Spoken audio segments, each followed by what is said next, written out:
Dames en heren, ik neem jullie mee naar lang geleden.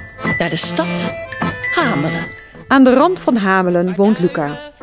Van afgedankte afval maakt hij de mooiste dingen. Als er maar muziek uitkomt. Van oud ijzer maakt hij een magische fluit. En zodra hij daarop speelt, verzamelen alle ratten zich om te luisteren. Ida van Driel en Michiel Schreuders wonnen met hun succesvolle voorstelling Joris en de Draak het gouden eitje van de parade.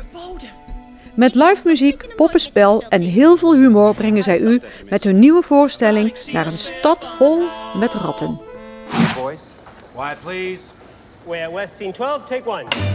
Filmkring Venray brengt de film Stan en Ollie, beter bekend als Laurel en Hardy. Ze zijn het grootste komische duo dat Hollywood gekend heeft. Met een gouden tijdperk op zak besluit het duo jaren later hun afscheidstournee te plannen in Groot-Brittannië en Ierland. En ondanks de druk die op hen ligt vanwege een hectisch schema, weten ze met de steun van hun echtgenotes hun status veilig te stellen bij het publiek. Toneelvereniging Het is Wat staat weer op de planken met een nieuw stuk. De titel van dit toneelstuk met humoristische, romantische en realistische gebeurtenissen, geschreven door Raymond Karstens, is Gouden Oudjes.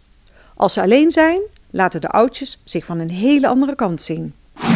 BOZM staat voor Band op zondagmiddag en belooft een gezellige middag in wijkcentrum Het Stekske, waar u op zondag 31 maart kunt gaan genieten met rock and blues muziek van After Dark en Fake Grass.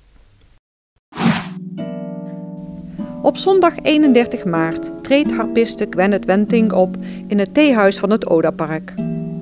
Zij vormt samen met de Italiaanse altvioliste Martina Forni en Martin Rood solofluitist het trio Gwyneth Wenting. Zij zullen onder andere werken van Fauré en Debussy ten gehore brengen.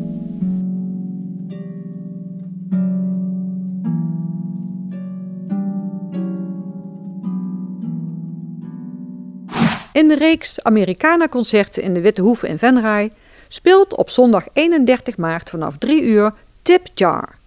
Het trio dat veelzijdig bejubeld wordt, brengt met zang, piano, gitaar, banjo, ukulele, Americana voor gevorderden. Kamerettenfestival, de cabaretkweekvijver van Nederland sinds 1966. Velen zagen hier de eerste optredens van nu bekende en succesvolle cabaretiers. Kamerettenfestival is nog steeds het platform dat jong cabarettalent herkent, begeleidt en presenteert aan het grote publiek. Komt u ook genieten van 3 cabarettalenten? Tot en met zaterdag 13 april kunt u de expositie Jan Maassen bezichtigen aan de Schoolstraat in Venray. Van abstract tot realistisch, van groot naar klein, niets is Jan Maassen te gek. Hij heeft dan ook een groot palet aan kunstwerken voor u klaarstaan om te komen bekijken.